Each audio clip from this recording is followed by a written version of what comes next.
Okay, hi guys, and welcome to the show. And as you can probably tell by that picture right there, I am indeed in Philly. I'm here for a few days filming, I won't say the watch, but it is an Oris. So I'm doing an Oris review. And because we're in such an important, integral city, historically to the United States, I had to wear the Benrus, there you go, the mil-spec 1970 Vietnam field watch there. Pretty fitting. I still can't believe it. Anyway, I didn't want to talk about this. I wanted to show you this insane view. Look at that. Look at that. There's Old City Hall. And if we zoom in right there, let's zoom in. There we can see the Art Museum, the rocky steps there. Really, really cool. So what a view. Gonna catch a train back to New York shortly. Just got a couple of meetings. Have a look at some watches, of course, but for future videos, hopefully, plan out some content. But I thought today I finally got that G-Shock, the metal G-Shock, so I wanted to share my initial impressions, give my 2 cents on the subject. Without further ado, let's roll the intro and get into today's video.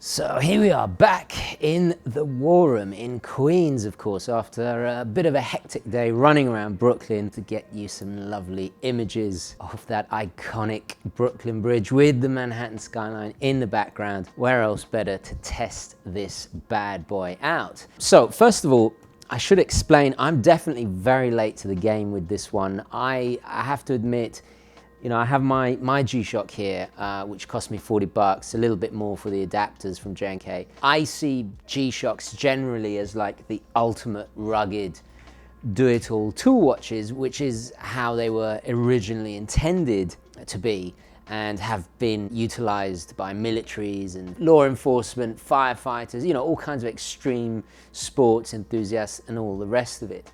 But it also translates to the consumer as just a very dependable tool watch. This is completely different, I have to say. It's completely changed my perception of what a G-Shock can do.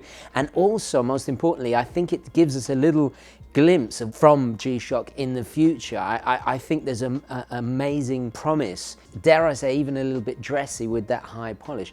But anyway, let's just run through the basic specifications. I'm not going to go into too much details because obviously I've covered, and I'll leave a link up there, the history of the G-Shock, how it evolved in my last review of the G-Shock Mini, which I must point out. So do check out that video if you want more of a comprehensive look, and certainly gives this a little bit more context. Without further ado, let's have a look at the specifications. I'm just so besotted and happy with my little $40, very, very basic DW5600E, which I've reviewed, talked about many, many times. This is my workout beta watch. But however, I was just so captivated by seeing the full metal one. This is this came on the rubber strap here, which I have subsequently taken off, and has the negative display. Now, they released a whole bunch of flavors. There was a gold-plated, there's a steel, kind of faux blue-steeled finish one. There was a PVD blacked out version, and of course the full metal, and then this slightly cheaper one. So I kind of put it off, but you know what? After seeing it on a friend and experiencing it, I totally changed my mind. Now, I ordered this directly from the Casio website. This is something I really do like what Casio are doing. They have a fantastic online boutique, very fast. It's free shipping over $100. That's the future, really, of selling watches. If you want to buy brand brand new watch. If you buy it from the manufacturer, you get the original warranty. Now, I'll throw up some images of the unboxing because the box is slightly different. It was just my usual, kind of gushing and oohs and ahs, really at the surprise of the finish. So just to run through the features, I'm not going to go through the features too in detail as it's, we've all seen G-Shocks before. So this time we have a solid stainless steel outer case. Now what they've done, they've cleverly fitted the 10 layers, the plastic resin shock absorbent case within it. So it's like an outer shell, really. That does help keep the weight down. Inside we have the module 3459. We have the 4 pushers. This time they've definitely stepped up the size of the buttons, which is a real welcome change. The style and design is exactly almost identical to the plastic resin friend there. Slight change in dimensions. Actually, let's just get the dimensions out to the way. 43 millimeters at the extremities of the case. Lug to lug, we're looking at 49.2, quite large there, with a thickness of 12.9, just shy of 13 millimeters. The lug width, now I have put these adapters from J&K. Shout out to J&K, they are fantastic. It's a brand run by a military veteran here in the United States. They're made here. You can buy them on eBay, Etsy, because Casio have changed the way you attach the strap. Now this, I think they've done it deliberately so they can kind of control the market. The straps are nice, very, very supple with lovely matching hardware with the brushed finish there, G-Shock engraved. However, this part was so long that it simply, once on the wrist, there was so much overhang, it was just horribly uncomfortable. Real shame. So I had to go with the adapter, and I've fitted it on a very fitting Japanese camouflage NATO strap. Do not ask me where I got this from. I had to order this from Japan a long time ago. So I was trying to keep it in that modern, youthful look. So the top is brushed, beautiful directional brushing there, and then a very high polish, brushed sides. The transitions are not the best in the world, but again, this is a $400 watch. You can't really compare it to like an AP or whatever, but definitely has a good feel of quality to it. Now with the adapters, it does wear quite well on the smaller wrist, so if you've got a 6¼ inch wrist like me, you'll be absolutely fine. The bigger the wrist, obviously the better. We have, if we go to the buttons are in the same place. We've got world time there, 39 time zones, and you can assign your home city as well. We have 5 daily alarms. We have a stopwatch. This is accurate to 1/100th of a second, and the capacity is 59 hours, 59 minutes and 59 seconds. It's also split time, of course. You have the countdown as well, which you can set from, I think, 1 minute to all the way to 24 hours. You also get around the dial, you see that brick pattern referencing, obviously, the original G-Shock from 1983. That is actually the solar. So it's solar powered, which is just fantastic. You get the full auto calendar, which is lasts until the year 2099. 12-hour, 24-hour formats. You got the button operation tone on and off. Day date display, of course, with the day of the week. A super impressive super illuminator LED backlight, which fades on and off. Really nice touch there. I love how it does that. It's in a kind of, I guess the background is a navy, but the lettering comes up in an ice blue. Dot matrix display at the top as well. And we do have Bluetooth connectivity, although I have to say, just simply can't use it. My phone is chock-a-block with wristwatch checks. So I simply can't, don't even have the megabytes to install it. To be honest, I'm not really interested in having notifications and all the rest of it. But, you know, we should mention it is there. That functionality is there if you so desire. The water resistance is 200 meters, which is very, very impressive. You could easily take this diving, and that LED is so bright. I mean, even in a fully lit train compartment, it was unmistakable. The accuracy is plus minus 15 seconds a month, which is just phenomenal. Also, what I really enjoy about this is that there was a few days I didn't wear it, and it was sitting in a dark place. It shut off the screen. It had a low power saving mode, and then once it was back out in light, it calibrated itself and set the time, because let's not forget we got multi-band 6 connectivity here. So it actually receives time calibration signals from various places all over the world, depending on where you're close to. And it just sets it up. I mean, out of the box, when I did the unboxing, in a few minutes it was already adjusted to the absolute perfect time, and it automatically receives this signal 6 times a day. So you have the most cutting edge, well, not the most cutting edge in terms of like ABC functionality, but you do have the most, one of the best modules, certainly when it comes to the square traditional G-Shock. The screws that attach the strap are very substantial, and with the J&K, it fits a 20mm NATO beautifully. It can even take an NDC strap, which works very, very well with this. I must say, it is extremely comfortable. So let's take it back to the studio and summarize the watch. We'll start with the positives first of all. Well, undoubtedly, the functionality is there. I mean, straight out of the box, you don't have to set it, you don't have to think about it. It charges from solar, it's robust, you can go diving in it if you wanted to. It has all the utility you want, not to mention the Bluetooth. The main thing I have to say that's really surprised me about this piece is how it feels, how it makes me feel. I've had a lot of fun with this.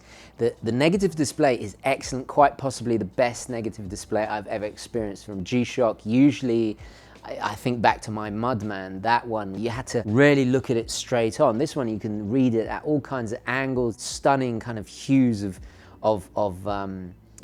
purple in certain lights. It's just excellent screen, I have to say that. Also, the ordering experience, I think Casio have done a great job. They're embracing the future. Very easy to order online, very secure. Essentially, you save money because you're not going to a retail store or anything like that. So that's also something we should mention. I think it's quite stylish. I got a lot of compliments off this just in the first few days of wearing it, more than I ever have of some of my luxury watches. Not that I'm ever fishing for compliments, but I have to say, people's eyes were on this piece. I love the monochromatic scheme. I love that they played it very, very faithful to the original, the iconic square shape. The contrast between the beveling on the edges and then the brush, it gives it a very kind of AP feel. In fact, actually, it reminds me of this Sanyo digital watch that I've been lusting after for ages. I can only find them in Japan, and there's one guy on Instagram that I've been stalking, trying to put offers in, and he always refuses. It's not for sale, not for sale.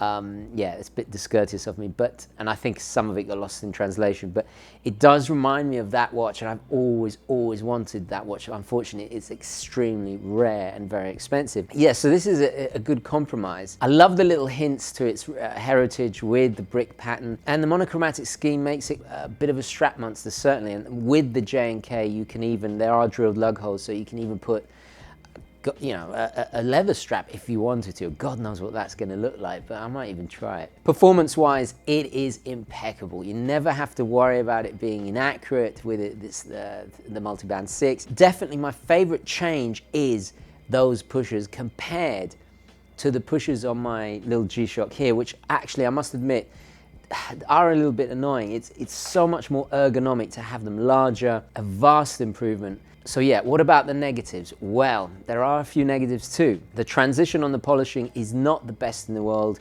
However, at this price range, I can't really complain. I feel it's a real shame they didn't put sapphire glass in this. It is only mineral. It is also quite a weighty piece. I have a friend that owns the full metal with the bracelet, and that was just very, very heavy, you know. I think actually with the strap, it certainly keeps the weight down, and it's comfortable, even for the smaller wrist. Wait, that sounds like a positive. Let's get back to negatives. Talking of size, it is quite big, but I'm excited. I would love G-Shock to do a version of the one I reviewed previously, the GMN 550, with that very 80s Total Recall case. With that, they proved that they can still have the 10 layers in a smaller case. Imagine if that went metal. I think it would be an absolute hit. These large, high polished sections do give it a bit of a paradoxical, dressy feel.